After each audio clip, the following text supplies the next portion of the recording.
Hello, I'm Lara Koçarsan and this is Newsfeed.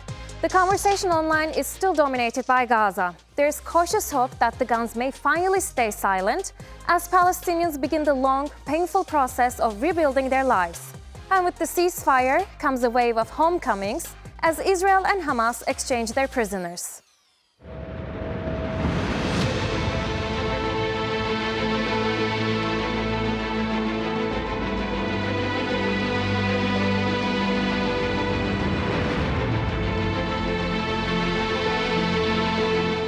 Similar scenes are unfolding across Gaza and the occupied West Bank.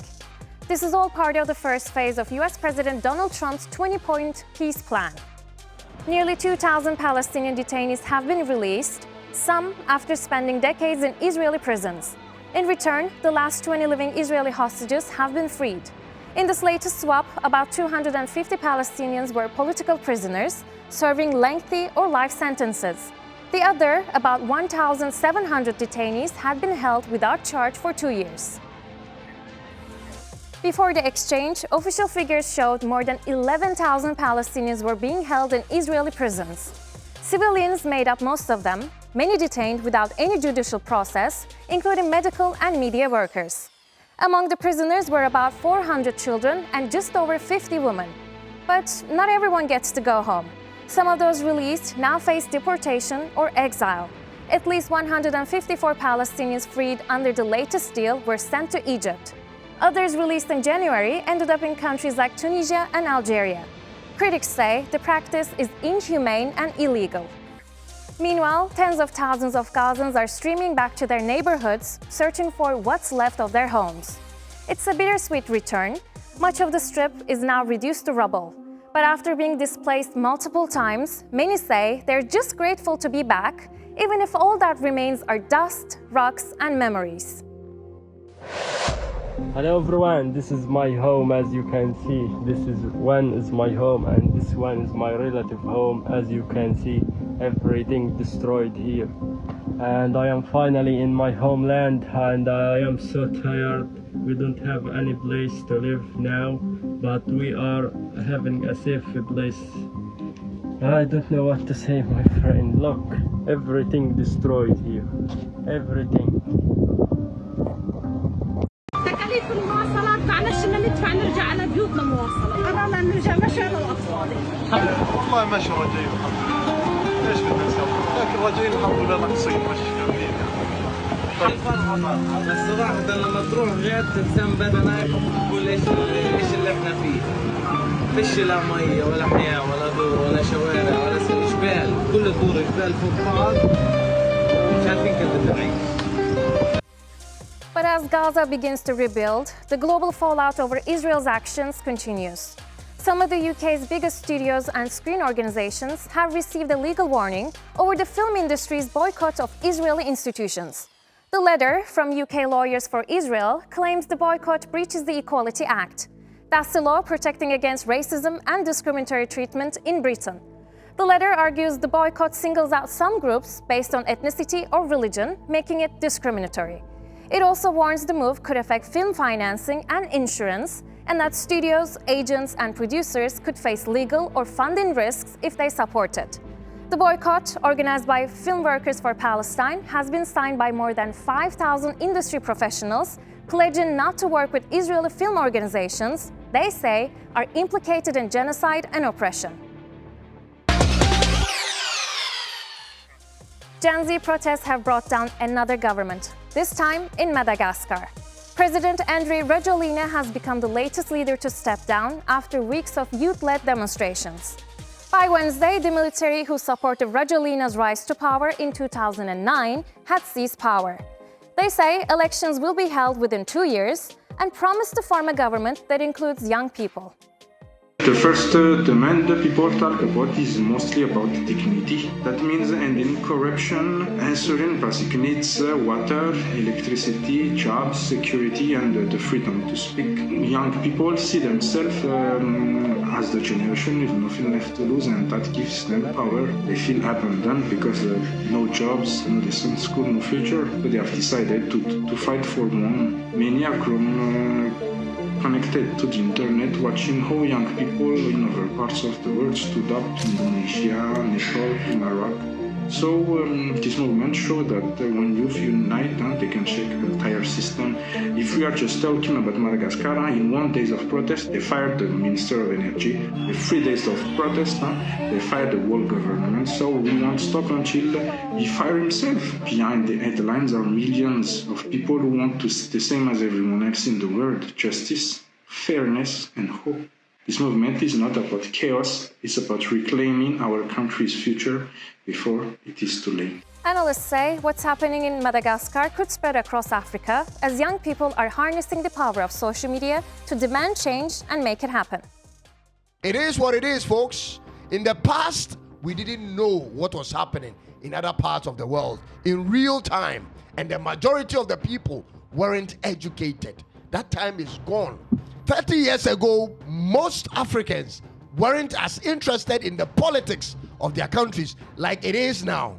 The people have come to realize that the problem with our development is not solely an issue of some white people in the West, as we have been lied to in the past.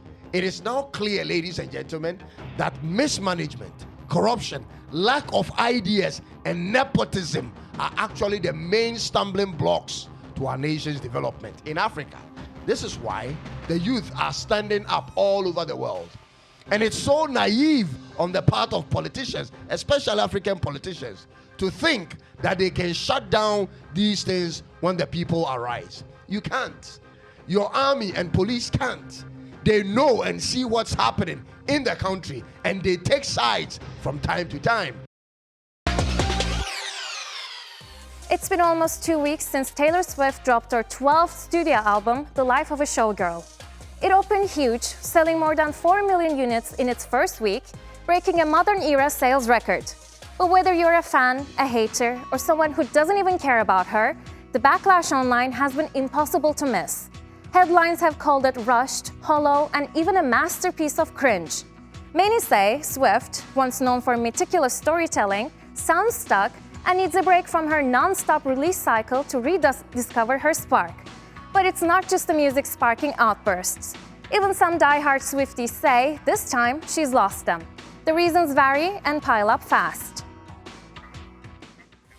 Some fans slam the lyrics as overly simple and self-indulgent, while others accuse the album of carrying racist and misogynistic undertones. One side of the criticisms about this album are related to stylistic choice, vocals, musical composition, right? People can have their opinions on that. What I want to talk about is specifically the way people are critiquing the racist and microaggressive undertones that are within the lyrics.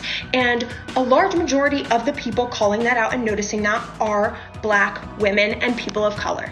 Discourse that I've seen on TikTok around Life of a Showgirl, there's embedded misogyny and insecurity and like racism and micro or macroaggressions. To have your white babies, and I actually want our entire neighborhood to be racially homogenous. I am seeing white women like myself commenting back on a lot of those critiques saying, but she didn't mean it in this way, and you're reaching and you're looking too far into it. Currently singing about your new fiance is endorsing eugenics now, and the song Cancelled is a MAGA anthem. The Hamlet character Ophelia, a happy ending instead of a tragic one, is an endorsement of the patriarchy. The song Opalate is a white supremacist anthem for I don't know why. And also racist while we're at it. People are making excuses like this for a person that they don't even know. It's so wild to me. When a Black person or a person of color says that something is racist, that is not when we go, hey, actually, no. Then came the merch controversy. A lightning bolt necklace from her official store went viral after users noticed it looked eerily similar to the SS bolts, a symbol associated with Nazi Germany and white supremacists. Entire team behind you, right? There's no way in hell that no one caught this. Nazis and white supremacists used 2 lightning bolts as a symbol to let other Nazis know that they are fash. It's also a symbol of the SS cross, is very reminiscent of the schmatzy Celtic cross. This is not just like speculation here. There's no way in hell they did this and did not catch it. That's intentional. Add to that the AI accusations. The singer's team has been accused of using artificial intelligence to generate promotional material. The move is seen as hypocritical from an artist long known for defending creators' rights. And if that wasn't enough, Swift's own reaction to the backlash poured fuel onto the fire. When asked how she handles criticism, she basically said any press is good press. Some saw confidence, others saw arrogance, especially from fans who paid premium prices for an album they now regret buying. And you are saying either my name or my album title, you're helping. Doubling down on the fact that your fans don't like this album, which you didn't preview before you started selling like 97 different variants of it, is super weird. It really feels like she's like, I won't be bullied any longer. The gloves are coming off. The claws are coming out. It's like, gal, the government is shut down. We're sort of kind of in a recession. Things are not good right now. People spend money on your work, and this is your response? A recession indicator is a sign that an economy might be slowing down or heading towards a downturn. Typical signs include rising unemployment, low production, and falling spending. But online, people have their own ideas about what counts as a recession indicator, from Labubu toys to a surge in dinner parties. And now there's a new one, straight from Paris Fashion Week. I was raised by a financial advisor, and he taught me something really interesting, which was fashion can usually indicate where we're headed economically. And Paris Fashion Week was full, and I mean full, of tailored and fitted suits. And historically speaking, before the Great Depression or even in 2008, we saw people turn back to tailored and fitted suits because they're wanting to look more presentable. They are wanting to vie for fewer jobs, and they want the boss to choose them, and they're going to do it in more neutral colors typically, which is what we also saw because they're going back to their roots, they're keeping it basic, and there's not really room to be experimental in times of economic downturn. Now, the Louis Vuitton drop was an entire line of lipstick, and that's interesting because we have what we call the lipstick index, which again, historically, women have actually increased the rates in which they buy lipstick during economic downturns. Why? Because lipstick is a cheap, accessible, affordable way to pull yourself together when you can't spend money on anything else. And we see lipstick rates skyrocket again right before the Great Depression and in 2008. When you think of Barbie, you may also think of Ken, the boy or male friend who exists to keep her company. But in real life, China's Kens are stepping into the spotlight, and they're doing it with a mop and a mission.